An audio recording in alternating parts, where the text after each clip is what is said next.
Nagsalita naman ako. So, ulitin nga natin ulitin nga natin yung carbohydrate. Ano nga siya?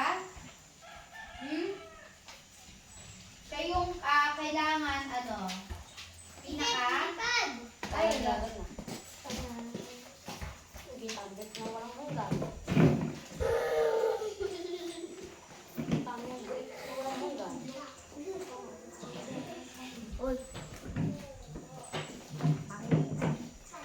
So, ulit natin, recap.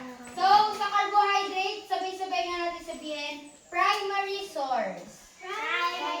Ulit, 1, 2, 3. Primary source. So, ang carbohydrate ay primary source na pinukukuhanan natin ng, ano ba ibig sabihin ng primary source?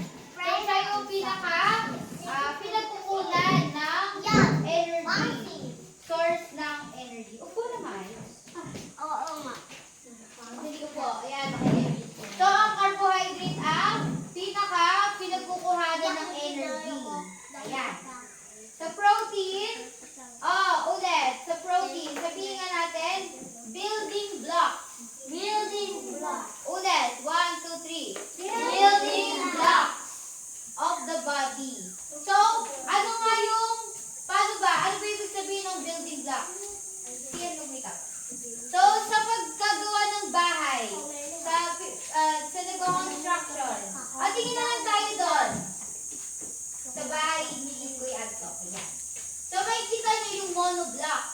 Yung monoblock, ano napapansin nyo? Di ba magkakadikit sila? Para matayo yung bahay, kailangan kailangan dikit-dikit siya. So, ibig sabihin, yung protein ay parang ganun din. Para siyang isang building nga, isang building.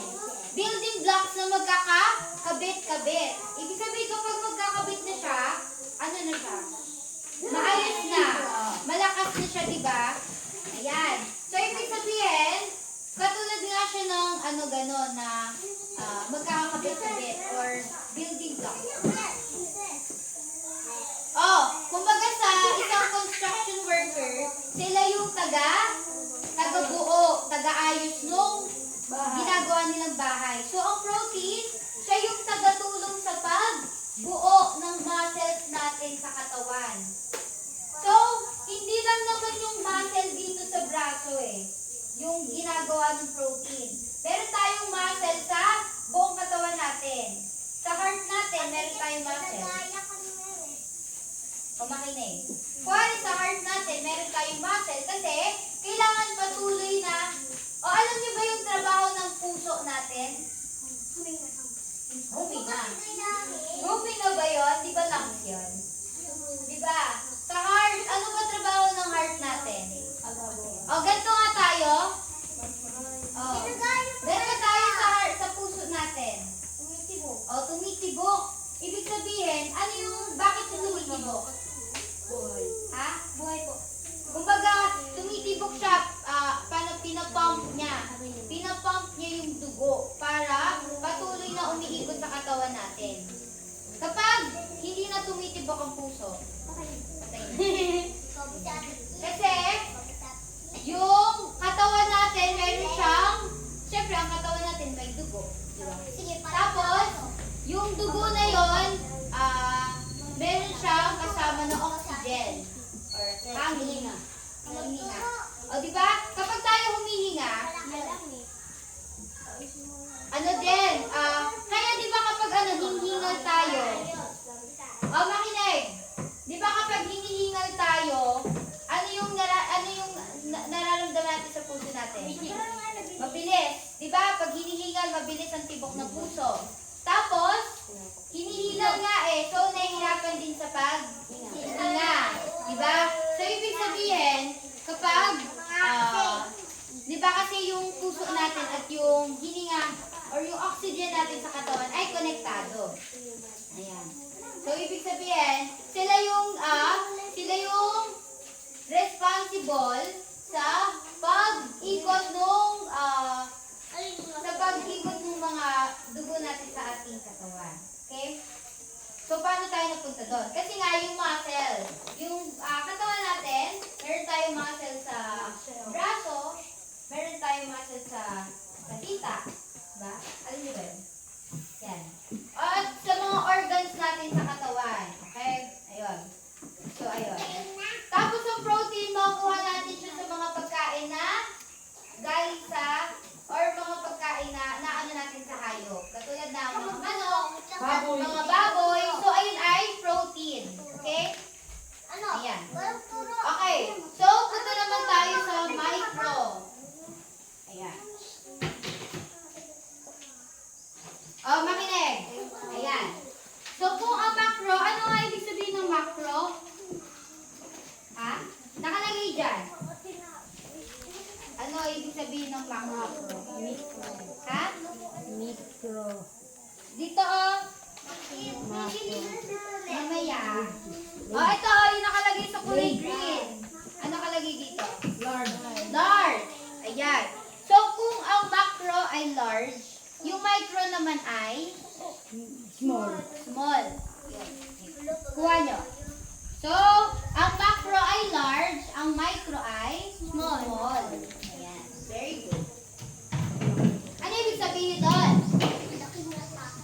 So, ibig sabihin doon, ang macro, letter A, macro, ay yung mga pagkain na kailangan nating kainin ng mas madami.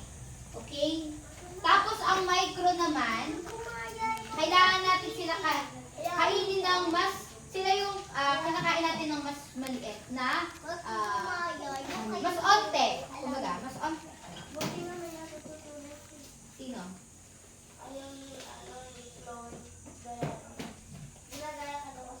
Oh, yeah mo na. Sige, okay lang. Okay lang. Okay, so dito tayo sa micronutrients. So, kanina, sa macro, meron tayong tatlo. Ano nga yung tatlo sa macro? Ha? Oh, ano? Carbohydrates. Ano yung pangalawa? Protein. Proteins. Yung pangatlo ay? Fats. Fats. Tapos dito naman sa micro, meron tayong dalawa. Ano yon? Vitamin. Vitamins. Ano yung pangalawa? Mineral. Minerals. O, makinig kayo guys. Yan. So, sa micro, meron tayong dalawa. So, meron tayong vitamins at minerals. Okay. So, narinig nyo na ba yung salitang vitamins? Ayan. So, sa gamot, di ba, naririnig nyo siya. Ano yung gamot na yon? Naririnig nyo na may vitamins. Paracetamol, okay. Yung ano na ba yung tiki-tiki? Opo, ma'am. Yun. So, ayun ay vitamins. May vitamins siya, di ba? So, ayun. Okay, so pag-aralan natin yung vitamins naman. So, bilangan nga natin. 1, 2, 3, 4, 5, 6. Ayan. So, meron tayong 6 na vitamins dito. Makinig kayo. Ayan. Meron tayong 6 na vitamins dito. Pwede mo din silang... Ayan. So, ano nga yung unang vitamin na nakalagay lang? Vitamin A. So, sabi dito, it supports the eye health. So, ang vitamin A, nakakasuporta siya saan? Sa mata. Ayan. Upo kayo maayos, be. Makinig kayo.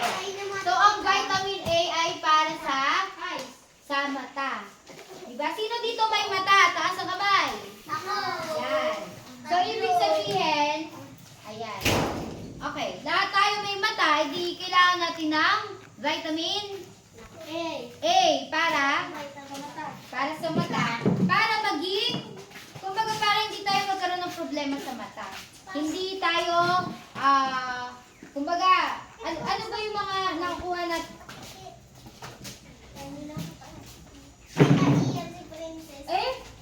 Talaga ba?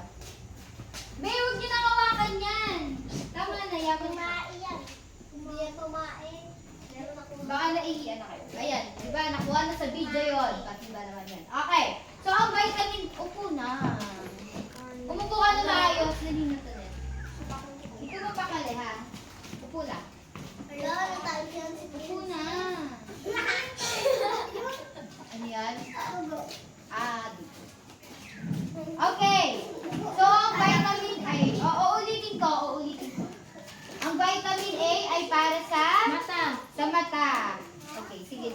pamagat.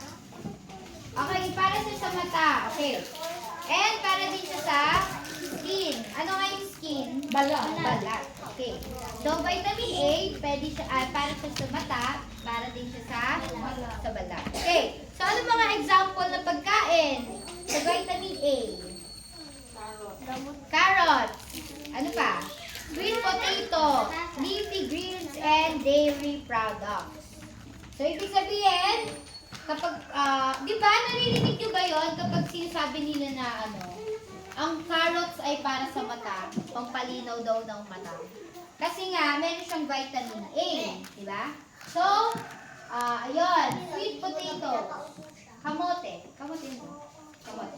Sweet potatoes, sino kumakain dito ng kamote? Nilalaga ko nga. Yun, nilalaga siya. Healthy yun. Ibig sabihin, meron ka vitamin A. Ano siya? Maano siya sa vitamin A, yung kamote. Ayan. Tsaka sa mga gulay. O, magbigay nga kayo ng mga gulay, mga leafy, madahon na gulay.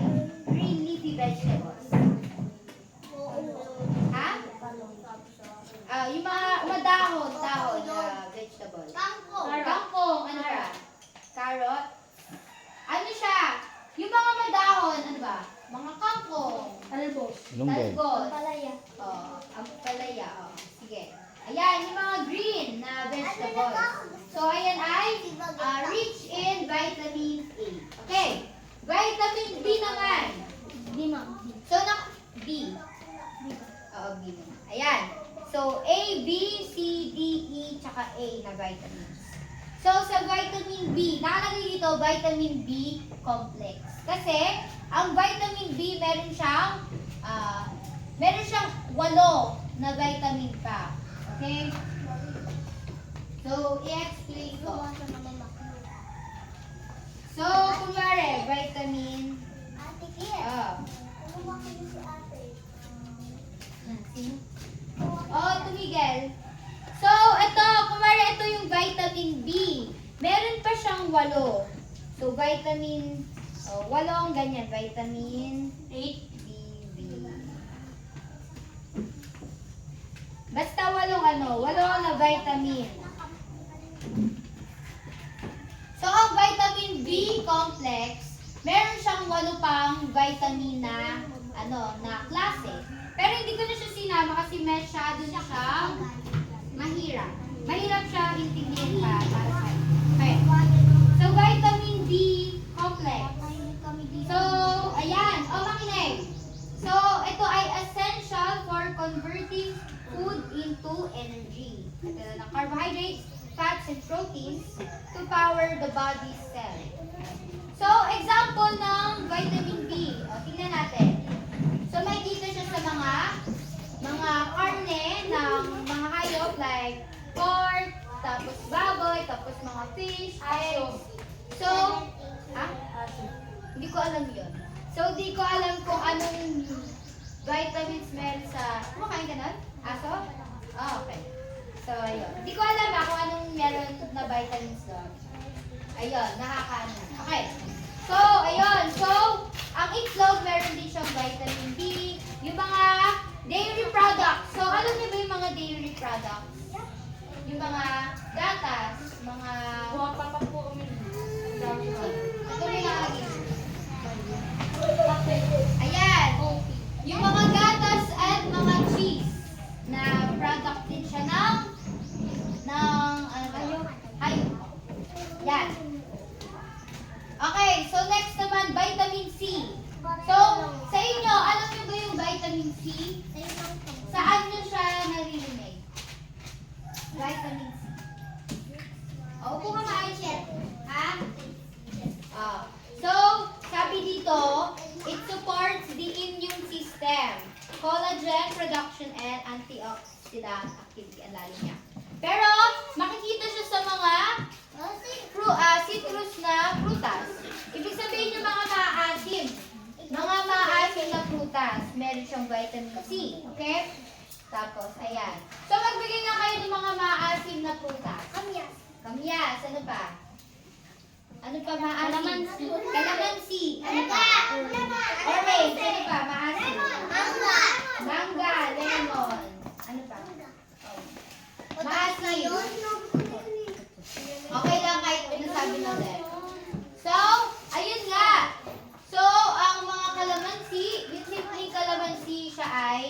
may vitamin C. Okay? Ayun. Ayan, so vitamin D naman. So, kaya nyo bang basahin? Vitamin D. Pepe, pabasa ka. Ay, kung maayos. O, basahin mo vitamin D. Sunshine vitamin supports bone health, immune function, and calcium absorption. Okay. Ayan, okay. So, nakalagay dito, sunshine vitamin. Bakit? Bakit kaya sunshine? Saan nyo na ano yung sunshine? Sa? Hindi siya, pangalan siya ng babae, oo. Pero, saan natin natatagpuan yung sunshine? Kawan. Saan? Saan yon? Ano yung tinuturo nyo? Ha? Pag Hindi. Sunshine. Ay, sa ano? Ulan. Sa araw. Sa araw. Very good. So, ibig sabihin pala, mamaya na yan, be. So, sino din nagpapabilad sa araw pag umaga? Nagagawa niyo ba yun? Nagbibilad sa araw? Ha? So, kasi ang katawan natin meron siyang vitamin D. Pero, siya ay, naano lang siya kapag tayo ay nagpapaaraw. Gets nyo?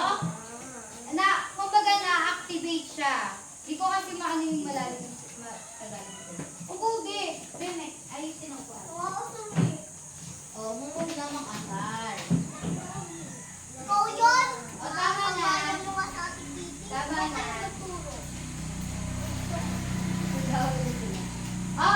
Sunshine vitamin. Ibig sabihin, kapag tayo ay nagpapaaraw, pare, sa umaga. So, merong healthy na araw. Meron din, merong healthy na sikat ng araw at meron din hindi healthy. So, ano sa tingin niyo yung hindi healthy na araw? Sikat ng araw. Kapag anong oras? Tanghali kasi sobrang init. Di ba? Kahit na vitamins yung sikat ng araw, kumbaga nakakatulong para ma-activate yung vitamin D sa katawan natin dahil sa sikat ng araw. Pero, meron tayong oras na sinusunod. So, ayun nga, yung hindi healthy na araw o yung hindi healthy na sikat ng araw ay sa oras na tanghali or pahapon. Kasi siya ay sobrang tirik ng araw kapag ganung oras. Pero yung healthy naman, sa tingin nyo, umaga. Ha? Umaga. Ayan, very good. Kasi, bakit sa umaga? Ha? Bakit sa tingin nyo sa umaga siya? Pinaka-healthy. Hindi siya mainit. Pero, ano pa? Hindi siya napakainit. Ano pa? Bago pa lang, sumisikat ang araw kapag umaga. Kumbaga, di ba yung sa mga oras na alas 5, alas 6, alas 7, alas 8 may araw na. Pero yung mga alas 5, alas 6, alas 7, doon pa lang yung parang, bago pa lang lumitaw yung araw, di ba? Ibig sabihin, hindi pa siya ganun kainit, healthy pa yung kanyang sikat. Okay? Ayun. Okay.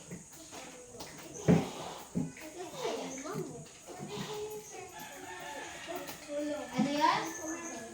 May recess. Mamaya, papamilyandahin ko kayo. Gutom ka na? Sorry. Ano oras ko ba? Ano oras na? Hello. Patapos na ako. Sige. 11? 20? 21? Kakalian mo. Okay, papauwiin ko na kayo agad. Okay. Last na. Okay. Ayan. So, yung mga vitamins natin, kailangan siya ng katawan natin para sa, kunwari, sa pagtubo ng buhok, para sa paggaling ng mga sugat natin. Yan, kailangan ng suporta ng vitamins. Ayan. Tapos, kailangan din siya, di ba? Para siya sa mga, kunwari, sa kalusugan ng ating mata, ng ating pandinig, ng ating, balat, ano pa? Di ba? Sa kalusugan ng katawan natin. Ayan. Tapos meron din tayong minerals. Dito tayo sa minerals. Isa number 1, calcium. Tikit kaya ko last na. Oo nga, ito na po. Hindi ka na nakikinig.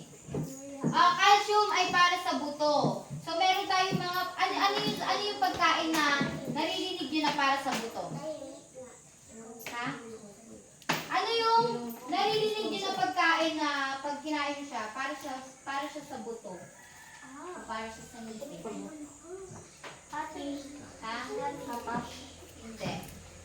Ayan. So, kung may example ay gatas. Diba? Ang gatas, kasi diba, ano bang iniinom ng baby? Ano kinakain? Milk. Diba?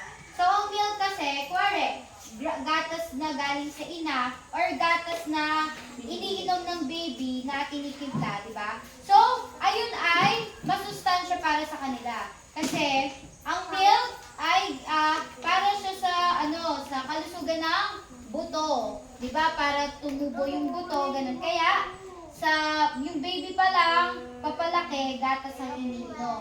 Kaya nga dapat kayo, umiinom din kayo ng gatas. Kasi, nakakuporta siya sa paglaki. Siguro ako, kulang sila. Ayun. So, ayun. So, habang bata pa kayo, kailangan yung mga kinakain nyo ay may sustansya. So, magbigay lang kayo ng mga pagkain na hindi mo sustansya. Oh, yan. Chichirya. Ano pa? Soft drink. Soft drinks. Ano pa? Candy. Candy. Ano pa? Biscuit. May yung biscuit naman. Hindi naman siya, May nakatulog na po. Ha? May nakatulog na po. Oo nga. Sana all. Diba? So, yun. So, ang calcium ay para sa Paano mo kami? ang calcium ay para sa buto, para siya sa ngipin, and para din siya sa mga muscle, at sa mga iba pa sa katawan natin. At sa iron naman, ay sa dugo naman natin. Sa dugo. Diba? Okay. Ayun. Can I explain? So, ayun. Naggutom na din ako. Ayun. So, ayun nga. Bakit may kuto? Oh. Ayan. Okay, gets ko na. So, kaganina, pinag-usapan natin ang macronutrients. So, ang macronutrients, kumbaga, yung pagkain na kinakain natin. Diba? Kunwari, kanin, yung ulam, diba nakakabusog siya. So, kunwari, ang kanin, ay, ano yung kanin? Ha? Hindi, anong example ng kanin? Dito sa tatlo. Ano yung kanin? Ben, dito na kayo. So, ang kanin ay carbohydrate. Tapos yung mga ulam naman na kinakain natin, kunwari, isda. Kain ay protein. So, yon. Tapos, kunwari siya ay niluto. Siyempre, kunwari, prito. Oh. Kunwari, pritong isda. Siyempre, kailangan siya ng pag niluluto, ano kailangan? Mantika, diba? So, ayun ay fat. So, meron ka ng carbohydrate na kanin, meron ka na protein na isda, at meron kang fat na galing doon sa isda ay mantika. O, ito na yung next way ko na lang. So, ayun. So, ano natutunan nyo? Marami kayo natutunan. So, ano naman, di naman, ayun. Thank you at marami kayo natutunan. So, itong booklet na to, gusto ko itabi nyo siya para kapag mabasa nyo siya. Kasi madami kayong matututunan dito, okay? Ayan. Tapos ito naman, yung kanta na kinanta natin kaganina. Mahaba siyang version, pero ayun yung lyrics.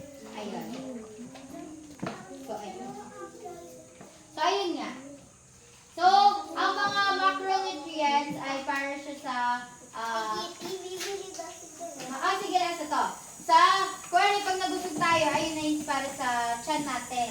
Tapos yung mga micro naman, napupunta siya sa ating mga balat, sa ating mata, gano'n. So, palibot siya sa ating katawan. Okay? So, ayun. Thank you very much sa inyong pagkikinig. Sige tayo natin ito ba yun? Mag-pray na ulit tayo. Last na po. Gutom na kayo. Sorry po. Dito. Ayan. Dali, pikit tayo. Dali. Tayo na. Dali. Tayo. Sige. Pikit na lang tayo. Pikit. Pikit na. Dali. Gusto niyo na umuwi? Pikit na tayo.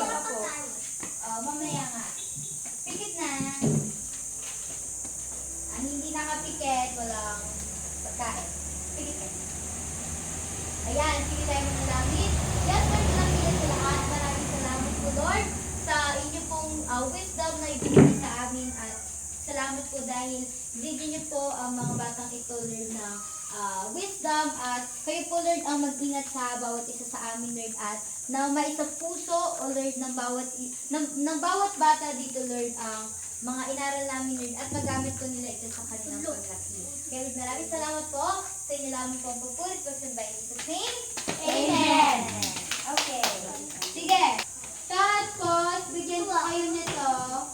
Pwede niyo siya gawin sa inyong bahay. Okay? Ayan, iuwi niyo na lang. Ang bibili lang kami, upo lang muna kayo. Oh, shit. Ay, magpipicture ba na tayo na? Niluluto pa ako. Thank you po. Uy, salamat. Tapos kung gusto niyo pa, extra, para sa mga kapatid niyo, Ako. kuha na lang kayo. Oh, dahan. Parehas kayo dito. Alam po kung saan niyang ibibigay mo ilan. Okay. So, dito muna tayo. Picture lang tayo. Alam po kung saan